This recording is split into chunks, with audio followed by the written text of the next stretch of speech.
Hello and welcome back to Inside Tennessee Football's practice facility. I'm Ryan Sylvia. This is Noah Taylor. We are with VolReport.com on the Rivals Network, and we just talked with Tennessee football head coach Josh Heupel here on Thursday ahead of Tennessee's fourth game of the year, second home game of the year against the UTSA Roadrunners.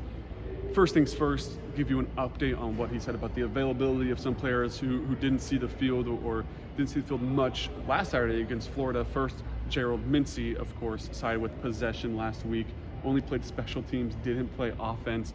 Said that he'll be good to go on the offensive side of the ball. Also said Danico Slaughter, who did not play against Florida, will be active as well.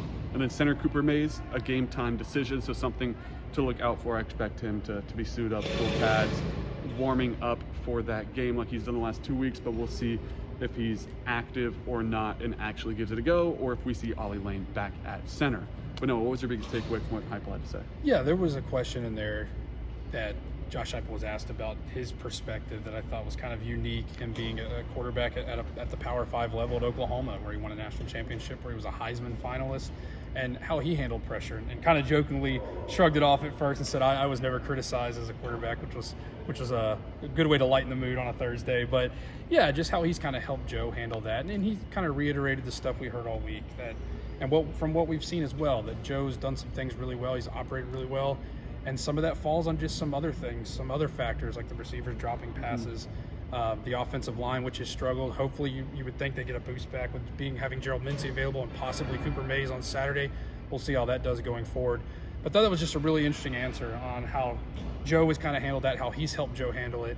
And really that it doesn't all fall on him. And, hopefully we'll see a little bit of improvement this week, not only on Joe's front, but just the offense as a whole.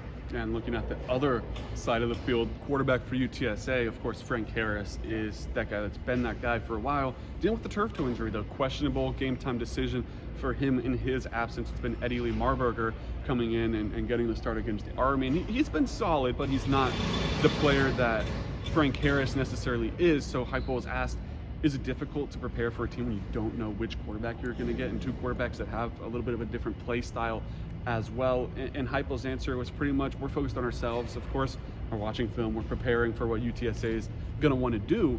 But at the same time, right now the biggest focus is Tennessee wants to be Tennessee. They want to figure out what they need to do and improve at that. So that was my biggest takeaway from what Heupel had to say. It's going to be a week of Tennessee kind of self-reflecting and making sure they're right as they head into the bulk of SEC play. South Carolina, Texas A&M, Alabama right around the corner. So you got to figure some things out sooner than later.